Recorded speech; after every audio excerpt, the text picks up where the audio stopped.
جی میں آج رات ہی تیاری کر لیتی ہوں، تحریم آہستگی سے کہہ کر اٹھ گئی تھی۔ تم میر زوار کو بھی انوائٹ کر دو، وہ بھی ڈنر پر شامل ہوگا تو مجھے زیادہ اچھا لگے گا۔ وہ ہمیشہ ہی فیملی گیٹ ٹوگیدر میں غائب ہوتا ہے، اب تو اسے ہماری فیملی میں اور بھی خاص اہمیت حاصل ہے۔ گھر کا بڑا داماد ہے، اس کا شریک ہونا لازمی ہے۔ عروش نے خوش دلی سے کہا۔ میں کہہ دوں گی، مگر مجھے یقین ہے وہ نہیں آ پائیں گے کیونکہ مجھے پہلے ہی انکار کر چکے ہیں۔ تحریم کے ہونٹوں کو تلخ مسکراہٹ نے چھو گئی تھی۔ اسے میر زوار نے اتنا مان نہیں دیا تھا کہ اس کے بلانے پر وہ کھنچا چلا آتا۔ چلو تم میری طرف سے ایک بار کہہ کر دیکھ لینا، آنا تو نہ آنا اس کی مرضی ہے۔ عروش کے کہنے پر وہ جی اچھا کہہ کر باہر نکل آئی تھی۔ وہ نائٹ ڈیوٹی آف کرنے کے بعد گھر پہنچتے ہی لمبی تان کر سو گئی۔ دوپہر کے 12 بجے اس کی آنکھ کھلی تو وہ جلد نیند ٹوٹ جانے پر جھنجھلا کر رہ گئی تھی۔ عروش اسے صبح ہی کال پر آگاہ کر چکی تھی کہ وہ لوگ شام تک پہنچنے والے ہیں۔ یوں وہ بے فکری سے نیند پوری کرنا چاہتی تھی۔ ان کے پہنچنے تک اس کے کمرے سے باہر نکلنے کا کوئی ارادہ نہیں تھا۔ چائے کی شدید طلب ہو رہی تھی۔ پلکوں کی باڑ میں قید وہ دو روشن آنکھیں اور محبوب چہرے نے اسے تخیل میں بھی اپنا پابند کیا ہوا تھا۔ اس کے تصور سے نکلنے پر دل ہزار بہانے گھڑ لیتا۔ اس سرد موسم کے باعث گرم بستر چھوڑنے کے لیے دل آمادہ نہیں ہو پا رہا تھا۔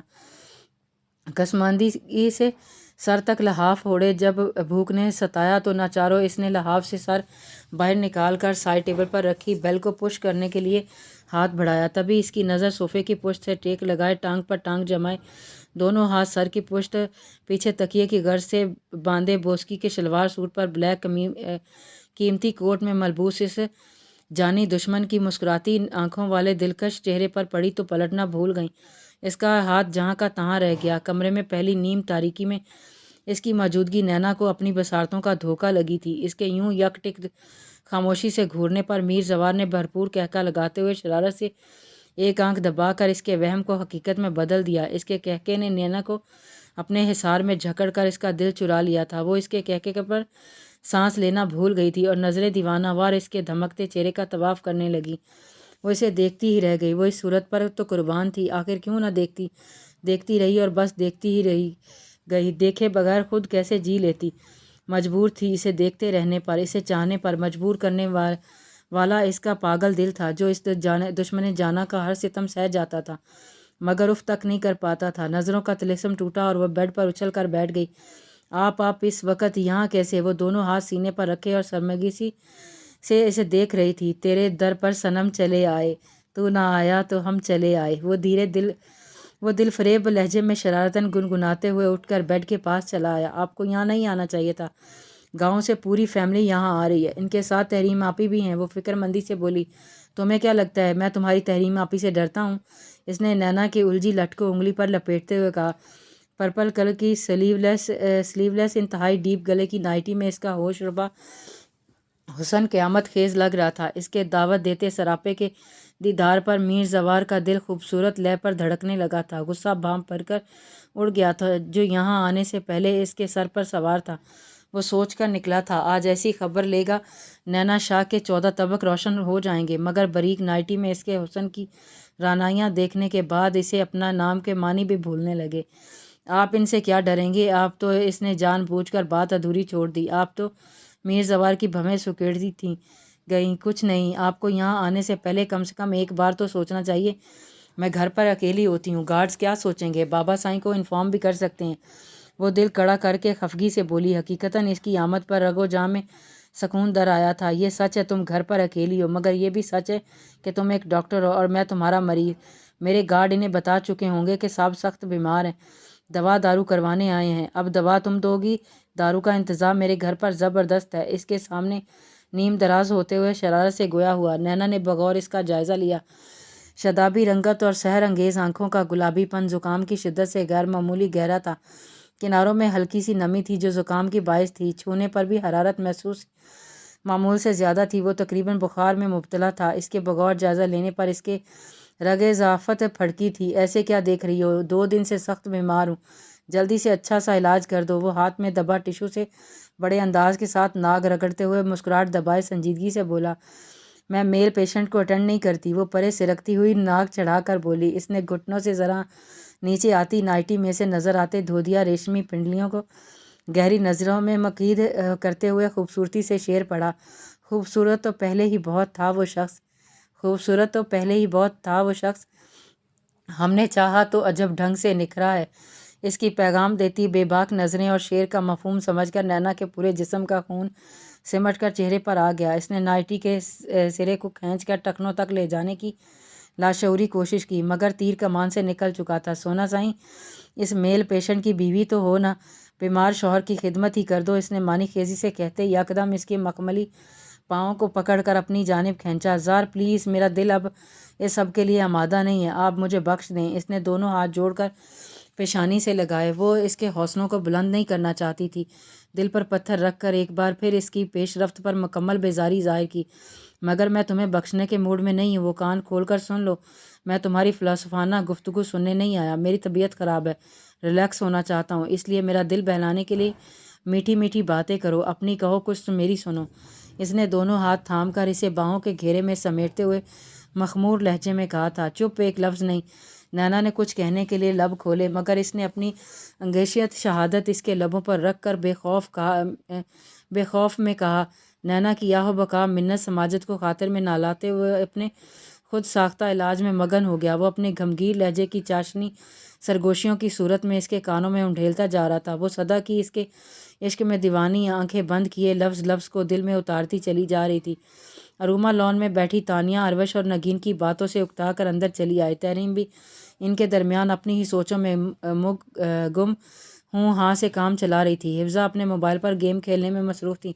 نینا کی اب تک ہاسپٹل سے واپسی نہیں ہوئی تھی۔ اروش کے بلاوے پر وہ لوگ شام میں ہی ان کے گھر آ گئی تھیں۔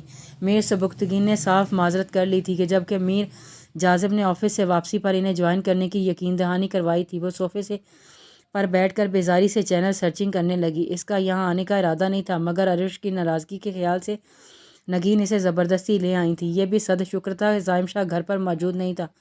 وہ ٹانگ پر ٹانگ رکھے ایک ہاتھ ٹھوڑی کے نیچے ٹکائے پروگرام دیکھنے میں مگن ہو گئی۔ تبھی کچھ دیر گزرنے کے بعد اسے لیونگ روم میں مخصوص مہک محسوس ہوئی تو اس نے گردن گھما کر دیکھا، زائم شاہ دھیمے قدم اٹھاتا اسی طرف آ رہا تھا۔ وہ فوراً سیدھی ہو کر بیٹھ گئی، نظریں بدستور سکرین پر جمی ہوئی تھیں۔ کیسی ہو؟ شاہ نے اس سے ذرا فاصلے پر رکھے ہوئے صوفے پر بیٹھ کر بھاری آواز میں دریافت کیا تھا۔ اروما مکمل لاتعلقی اختیار کیے خاموش بیٹھی رہی، جیسے کچھ سنا ہی نہ ہو۔ میرے خیال سے تمہاری سماعتیں درست کام کر رہی ہیں، پھر جواب کیوں نہیں دے رہی ہو؟ وہ دھیرے سے ہنسا تھا۔ اروما کی خاموشی ہمنواز قائم رہی تھی۔ تمہاری ناراضگی جائز ہے، مگر اتنی بیگانگی کی بھی صحیح نہیں ہے۔ بندہ سلام دعا تو کر ہی سکتا ہے۔ شاہ کو اپنے ہی الفاظ اجنبی لگے، مگر اسے بات کرنے کے لیے اکسانا بھی ضروری تھا۔ وہ ہاتھ میں پکڑا ریموٹ ٹیبل پر رکھ کر اٹھ گئی۔ شاہ نے اس کا ارادہ بھانپ کر لپک کر اس کی کلائی تھام لی۔ رومی پلیز مجھے ایک موقع دو، ایک بار میری بات سن لو، پھر میں کبھی تمہارے راستے میں نہیں آؤں گا۔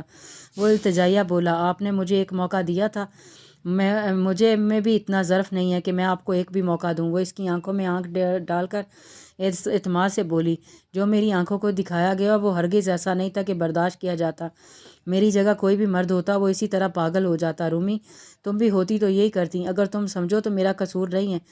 کوئی بھی غیرت مند مرد یہ بات برداشت نہیں کر سکتا جسے وہ اپنے دل میں بسائے ہوئے ہے وہ رات کی تنہائی میں کسی اور کی اس حد تک نزدیک ہو۔ زائم شاہ نے رسانیت سے اسے سمجھانے کی کوشش کی، کوئی غیرت مند مرد جسے دل میں بسائے ہو اس پر اعتبار تو کر سکتا ہے نا، اتنا تو سوچ سکتا ہے وہ کس حد تک نہیں گر سکتی۔ یہ بات میری نظر کا دھوکہ بھی ہو سکتا ہے۔ وہ چبھتے ہوئے لہجے میں چبا چبا کر بولی، یہی تو میری خطا ہے کہ میں غصے میں اندھا ہو گیا، میری عقل و فہم میں بھی ناکام ہو گئی۔ مگر اب میں نے ریلائز کیا ہے کہ محبت میں اعتماد بہت اہم ہے، اس کے بغیر محبت کا کوئی وجود نہیں ہے۔ وہ دبابن بولا، مگر اب میرا محبت پر سے اعتبار اٹھ چکا ہے۔ میرا خیال سے ایسی محبت کا کوئی کاندن نہیں ہے جو ایک نظر کے دھوکے سے قائم نہ رہ سکے۔ وہ محبت سختی سے اپنا ہاتھ چھڑوا کر تندہی سے بولی، آپ نے میرے بھائی جیسے کزن کے ساتھ میرا نام جوڑ کر مجھے ہی میری نظروں میں گرا دیا۔ میں آپ کو اس کے لیے کبھی معاف نہیں کر سکتی، وہ مقام نہیں دے سکتی جو میرے دل میں آپ کے لیے تھا۔ وہ حتمی انداز میں کہہ کر دوپٹہ درست کرتی ہوئی آگے بڑھ گئی، تحریم کی ضلالت کی سزا مجھے مت دو رومی، وہ کمینگی کی انتہا پر پہنچ کر بھی اپنے مقصد میں کامیاب نہیں ہو سکتی۔ وہ تمہیں اپنے دل سے نکال نہیں سکا، تمہاری جگہ اسے نہیں دی، تم بھی سمجھ چکی ہوگی اس نے ایسا کیوں کیا۔ باہر کھڑی تحریم نے ان کے مابین ہونے والی گفتگو میں اپنا ذکر پر تنفر سے سر جھٹکا اور کھولتی ہوئی اپنے کمرے میں جانے کے لیے سیڑھیوں کی طرف بڑھ گئی۔ ان کی ضلالت سے آپ کا ایمان تو ڈاواڈول ہو گیا نا۔ میری نظر میں ان سے زیادہ قصوروار آپ ہیں۔ وہ کہہ کر رکی نہیں، منہ پھیر کر سرائے سے باہر چلی گئی۔ شاہ کے چہرے پر ملال کی سرخی چھا گئی۔ وہ تھکے تھکے انداز میں صوفے پر بیٹھ گیا۔ وہ اسے کہہ چکا تھا۔ وہ ان لفظوں کو سوچ کر اسے خود بھی شرمندگی محسوس ہوتی رہی تھی۔ انہیں مٹانے اس کے لیے آسان نہیں تھا۔ اسلام آباد پہنچ کر مجھے فون ضرور کرنا، اور دیکھو پہلے کی طرح لاتعلق مت ہو جانا، خیر خبر دیتی رہنا۔ مجھے تمہاری بہت فکر لگی رہتی ہے۔ رانیہ اس کے ساتھ چلتی ہوئی پورچ تک لائیں جہاں ایئرپورٹ کے جانے کے لیے معظم شاہ کی گاڑی تیار کھڑی تھی۔ اب ایسا نہیں ہوگا، میں کال وغیرہ کرتی رہوں گی، آپ بھی اپنا خیال رکھیے گا۔ تحریم نے انہیں تسلی دیتے ہوئے گلے لگایا۔ جیتی رہو، خوش رہو۔ رانیہ نے اسے صدقے دل سے دعا دی۔ میر زوار کو بھی میرا پیار دینا۔ اس کے غصے میں کسی بات کو دل سے لگانے کی ضرورت نہیں ہے۔ اس کا غصہ وقتی ہوتا ہے، بلکہ اس کو شیش کیا کرو۔ جب اس کا موڈ ٹھیک نہ ہو تو کم بات کرو۔ اسے بلا وجہ پریشان بھی مت کرنا۔ اسے اپنے 100 مسائل ہوتے ہیں۔ رانیہ ساتھ چلتے ہوئے نصیحتوں اور مشوروں سے نواز رہی تھی۔ آپ لوگوں کا ملنا ملانا کب ختم ہوگا؟ تحریم گاڑی میں بیٹھو، دیر ہو رہی ہے۔ کب سے معظم شاہ کی آواز آئی تھی۔ شوفر دروازہ کھولے کھڑا تھا۔ معظم شاہ کے بیٹھنے کے بعد تحریم بھی ان کے برابر میں بیٹھ گئی۔ خدا حافظ۔ رانیہ نے ہاتھ ہلا کر اسے الوداع کیا۔ تحریم گاڑی گیٹ سے باہر نکلنے تک ماں کو دیکھتی رہی۔